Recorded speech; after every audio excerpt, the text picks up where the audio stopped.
Donc je vais vous parler de transfert d'énergie sans contact et plus particulièrement par faisceau micro-ondes. Alors je m'explique. En fait, le transfert d'énergie sans contact par ondes électromagnétiques et plus particulièrement par faisceau micro-ondes, c'est-à-dire s'appuyant sur la propagation des ondes, ça a commencé dans les années 70 avec les projets d'ISPS pour Solar Power Station. C'est principalement la NASA qui s'intéressait à ça. L'idée, c'était de capter l'énergie venant du Soleil par des satellites en position géostationnaire. L'avantage qu'il y a à capter cette énergie-là, par rapport à des stations, je dirais, qui seraient au sol, c'est qu'il n'y a absolument pas d'absorption par les couches atmosphériques de l'énergie venant du Soleil. Donc un très fort rendement, et après de retransmettre cette énergie électromagnétique par un faisceau, enfin on voit mieux ici, par un faisceau micro-ondes sur une région donc, de la Terre, alors normalement une région assez ciblée, et avec un tas d'antennes réceptrices qui permettaient donc qui permettraient de capter cette énergie. Alors pourquoi le transfert d'énergie par faisceau micro-ondes sur cette je dirais, partie-là du système? Bien parce que ces fréquences-là, électromagnétiques, ont l'avantage de bien passer au travers des couches atmosphériques, et donc ce n'est pas dépendant du temps. Hein. Par exemple, pour capter de l'énergie solaire au sol, quand il y a des nuages, c'est un petit peu plus compliqué, alors que là, on s'affranchissait de ce type de système.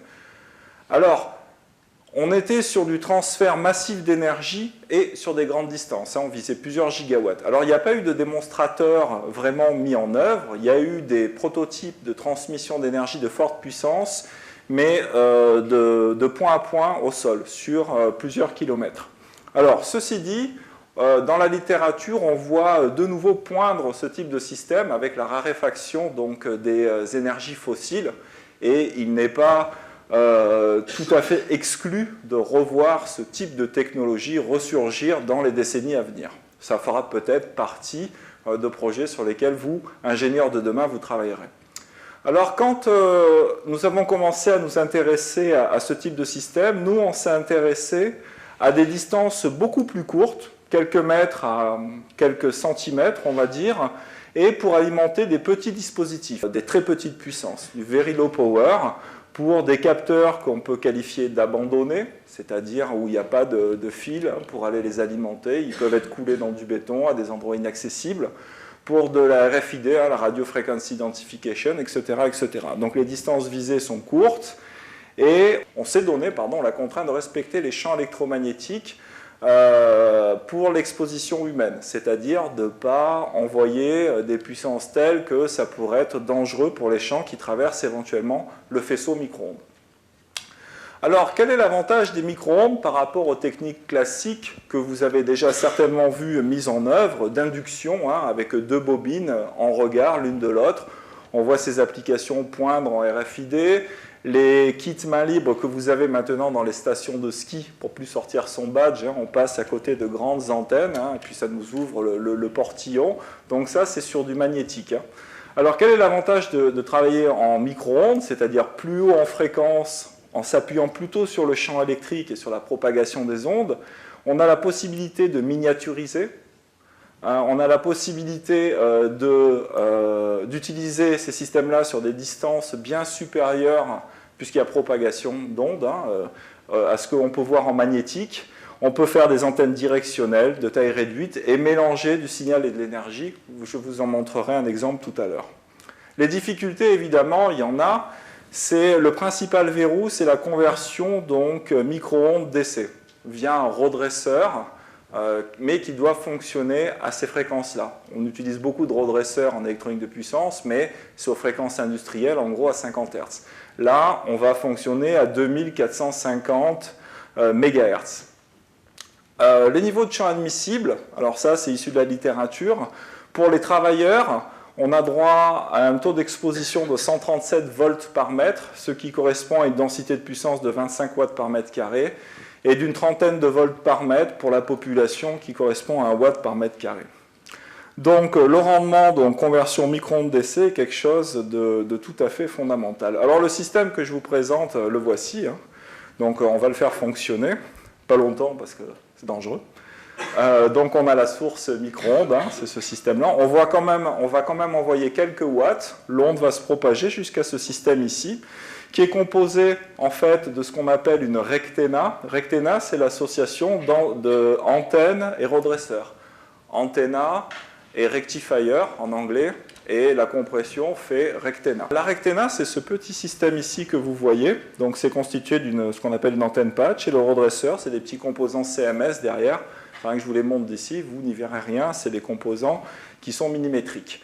Et derrière, la charge, ça c'est une grosse innovation, c'est quelque chose que j'ai vampirisé sur un jouet de mon fils, vous savez, les petits hélicoptères en polystyrène qu'il avait craché. Donc moi j'ai vampirisé le moteur. Alors, donc vous voyez, on transmet de l'énergie. Alors évidemment, les ondes électromagnétiques ne passent pas au travers du corps humain, parce que nous sommes essentiellement constitués d'eau. Par contre, ça doit passer au travers de matériaux diélectriques qui n'ont pas de perte, comme ce truc-là, par exemple. Donc, au niveau des applications, maintenant, je vais vous montrer quelques exemples d'applications qui sont proches, on va dire, d'une valorisation. Il y a d'autres exemples hein, qu'on pourrait imaginer, mais ceux-là sont très proches d'une valorisation. Le deuxième système que je vous présente, alors celui-là, le proto, il doit marcher, alors est tout à fait intéressant. C'est en fait, l'idée, c'est de se dire que les appareils en veille, dans la communauté européenne, les appareils en veille, pour moi, c'est une télévision. Hein. Quand elle est en veille, elle est en attente donc d'un ordre qui vient dans le spectre infrarouge. C'est des volets roulants que vous avez chez vous. Hein. Quand c'est un système RF que c'est pas câblé, le volet roulant, il est tout le temps en train d'écouter, voir si on lui dit ouvre-toi ou ferme-toi. Ça consomme, en fait. Ces appareils-là, ça consomme quelques centaines de milliwatts, voire des watts en veille, suivant la classe des appareils. D'ailleurs, à ce propos, la norme européenne a évolué, c'est-à-dire qu'en fait, avant, dans les télévisions, en veille, il n'y avait pas de norme. Et en fait, maintenant, quand vous allez, par exemple, à Carrefour pour acheter une télévision, on vous dit, vous verrez sur la notice, c'est marqué consommation en veille inférieure à 1 watt, parce que c'est la nouvelle réglementation européenne. Pourquoi cette réglementation européenne? Parce que comme c'est marqué sur le transparent, en Europe, la consommation des appareils en veille, ça mobilise 2 centrales nucléaires à plein temps. Et donc ça représente en fait la consommation annuelle du Danemark, par exemple. Alors en tonnes équivalent pétrole, hein, ça fait beaucoup, mais en gros c'est 50 TWh, rien que sur la veille des appareils. Alors l'idée, c'est la suivante, c'est de se dire, ça c'est ma télévision. Alors, voici ma télévision, d'accord? Et elle est branchée au réseau d'énergie d'infrastructure. Elle est branchée sur la prise, mais elle est en veille, mais elle est en zéro power standby. C'est-à-dire, alors pour ce faire, j'ai fait la petite modif ce matin, rien que pour vous, je vais regarder le courant consommé à l'état là de veille, hein, c'est-à-dire je suis sur calibre 200 microampères, je consomme 2,7 microampères, qui correspond en fait au courant de fuite du système électronique qui est alimenté. Donc c'est pratiquement zéro. Et après, je prends ma télécommande, ici, alors c'est Proto version 1 ça. Maintenant on fait la même chose mais en 2 fois plus petit. Et en fait, je vais allumer, voilà. En fait, maintenant, quand l'ampoule est en fonctionnement, je change de calibre, je consomme une centaine de milliampères, hein, c'est une ampoule basse consommation sous 220 volts. Ça, c'est ma télécommande dans laquelle j'ai une batterie avec une petite source micro-ondes, mais j'envoie un champ très très faible qui est modulé parce qu'il y a une information aussi. Et en fait, quel est le principe? Ma fameuse recténa, ici, l'énergie que je vais capter va servir à fermer un interrupteur. Après, j'ai un système d'auto-maintien, évidemment, parce que je vais fermer un interrupteur. Alors, ce n'est pas un interrupteur mécanique, hein, c'est un interrupteur à semi-conducteur, hein, d'où le fameux courant de fuite de quelques microampères.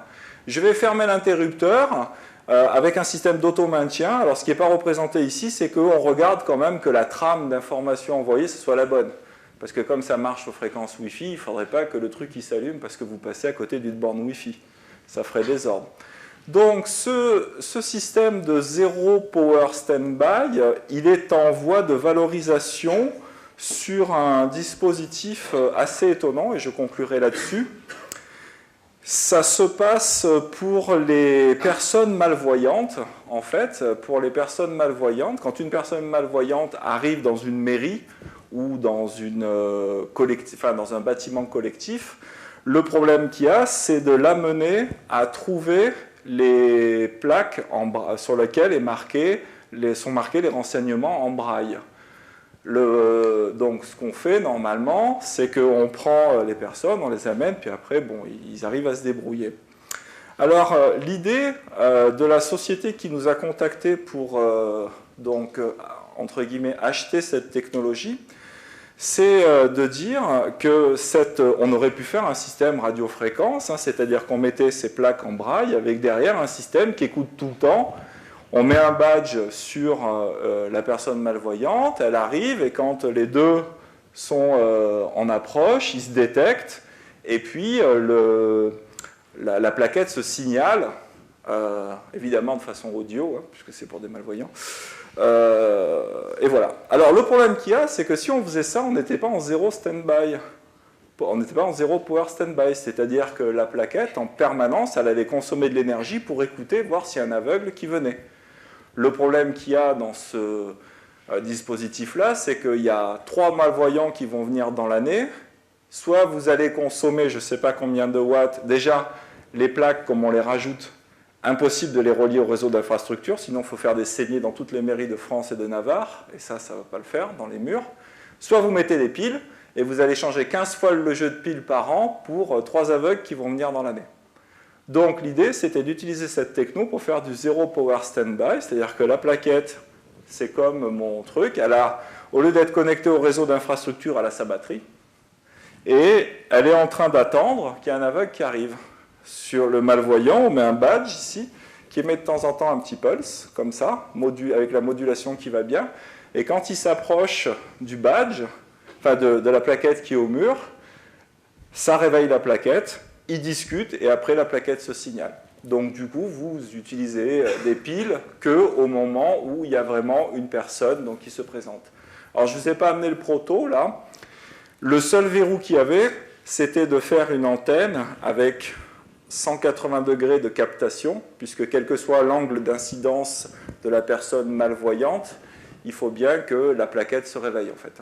Donc on a trafiqué un peu au niveau des antennes, c'est une technologie un petit peu différente au niveau des antennes, hein, puisque là, l'antenne, c'est ce machin-là, hein, donc c'est une antenne plutôt directrice, hein, mais bon, mis à part ça, c'est exactement la même chose. Donc voilà, sur les 2 applications qui sont actuellement en phase de valorisation et qui s'appuient sur ces recherches, tout compte fait, de transfert d'énergie sans contact par faisceau micro-ondes. Je vous remercie de votre attention.